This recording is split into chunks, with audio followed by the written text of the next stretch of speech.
اور اگر وہ مرد جس کی میراث ہے ایسا ہو کہ جس کے نہ اصول ہو نہ فروع، یعنی وہ کلالہ ہو، اور کلالہ کس کو کہتے ہیں؟ جس کے اصول اور فروع نہیں ہوتے، یعنی یہ اصول نہ ہونے کا مطلب یہ ہے کہ اس کے ماں باپ فوت ہو چکے ہیں،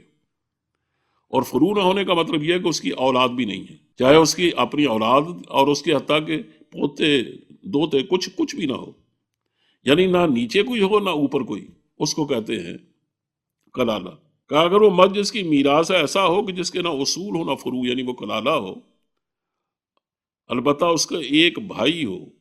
اور ایک بہن ہو، تو دونوں میں سے ہر ایک کا یہ چھٹا حصہ ہے، اور اگر یہ لوگ اس سے زائد ہوں تو وہ ایک تہائی میں شریک ہوں گے، بعد وصیت کے جس کی وصیت کر دی جائے یا ادائے قرض کے بعد بغیر کسی کو نقصان پہنچائے۔ یہ حکم اللہ کی طرف سے ہے، اور اللہ بڑا علم والا ہے، بڑا بردبار ہے۔ یہاں دیکھیے کلالہ کی وراثت کا ذکر ہے، اور میں نے عرض کیا ہے کہ عام طور پر تعریفیں تو مختلف کی گئی ہیں، لیکن جو زیادہ قابل قبول تعریف ہے وہ یہی ہے کہ جس کے نہ اصول ہو نہ فروع۔ اب اگر اس کا کوئی اصول اور فروع نہیں ہے تو ظاہر ہے کہ اس کا وارث کون ہوگا؟ البتہ قرآن حکیم نے یہ فرمایا کہ اس کا ایک بھائی ہو اور یا ایک بہن ہو، تو پھر دونوں میں سے ہر ایک کو سدس ملے گا، یعنی ایسا نہیں ہوگا۔ یہ واحد جگہ ہے کہ پورے احکام میں میراث میں مرد کو 2 حصے ملتے ہیں اور عورت کو 1 حصہ ملتا ہے، لیکن یہ واحد جگہ ہے جس میں دونوں برابر ہوتے ہیں، یعنی بہن اور بھائی، اس میں کوئی تفریق نہیں ہوگی، دونوں کو ایک چھٹا حصہ ملے گا اور دونوں چھٹا حصہ پائیں گے۔ یہ ایسا نہیں ہوگا کہ ایک کو چھٹا حصہ مکمل ملے اور دوسرے اس کا نصف ملے، ایسا نہیں ہوگا۔ لیکن اگر اس کے بھائی بہن ایک نہیں بلکہ زیادہ ہے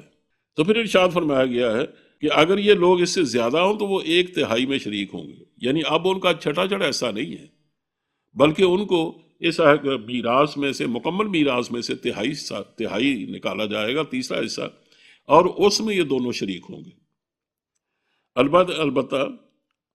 ہاں، اس میں دونوں شریک ہوں گے، اور اس میں غالباً شرکت اس حوالے سے ہوگی کہ مرد کو 2 حصے ملیں گے اور عورت کو 1 حصہ ملے گا۔ البتہ یہ جو ہے، یہ جو بھائی بہن ہیں، یہ بھائی ایک ہو یا زیادہ ہو، ان کے بارے میں یہ حدیث سے اس کی وضاحت ملتی ہے کہ اس کا مطلب یہ ہے کہ وہ اصل میں ماں کی طرف سے بھائی بہن بنتے ہوں، نہ حقیقی ہوں،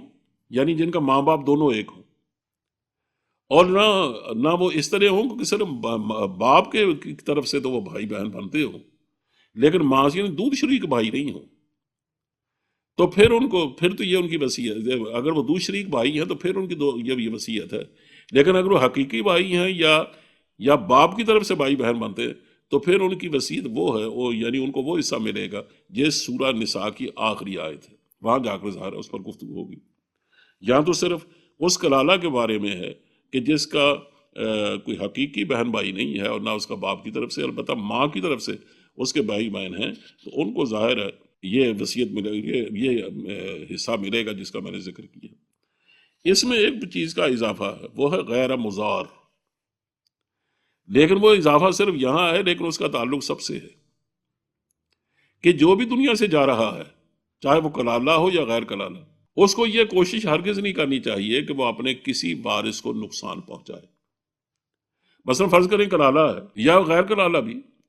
وہ فرض کریں اگر اپنے ذمے یہ اس کا اعلان کر دے کہ میں فلاں آدمی کا مقروض ہوں، حالانکہ اس کا مقروض نہیں ہے،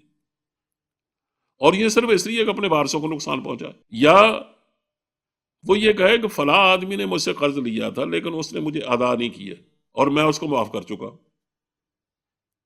اس طرح کی کوئی بات بھی بنائے اور جس سے جو وارث ہیں ان کے حصے میں کمی آئے، تو یہ اس کی اجازت نہیں ہے، یہ نقصان نہ پہنچائیں۔ البتہ اس کی پھر تاکید کی گئی ہے کہ یہ جو اللہ نے حکم دیا ہے اور ایک وصیت کی ہے اللہ کی طرف سے، یعنی اس میں بے حد اہمیت کی حامل چیزیں ہیں، اور اس میں پوری طرح اللہ تعالیٰ کی ہمدردی اور غمگساری تمہیں میسر ہے، اور اس میں ایسے اصول دیے گئے ہیں کہ جن کے بارے میں کہا جاتا ہے کہ اس پر عمل کرنا انسانوں کے لیے بے حد اہمیت کا حامل ہے۔ یہ الگ بات ہے کہ مسلمانوں نے آج ان حدود کو بری طرح پامال کیا، اس لیے آخر میں باقاعدہ اس کا ذکر بھی کیا گیا ہے۔ فرمایا تلک حدود اللہ ومن یطع اللہ ورسولہ یدخلہ جنات تجری من تحتہا الانہار خالدین فیہا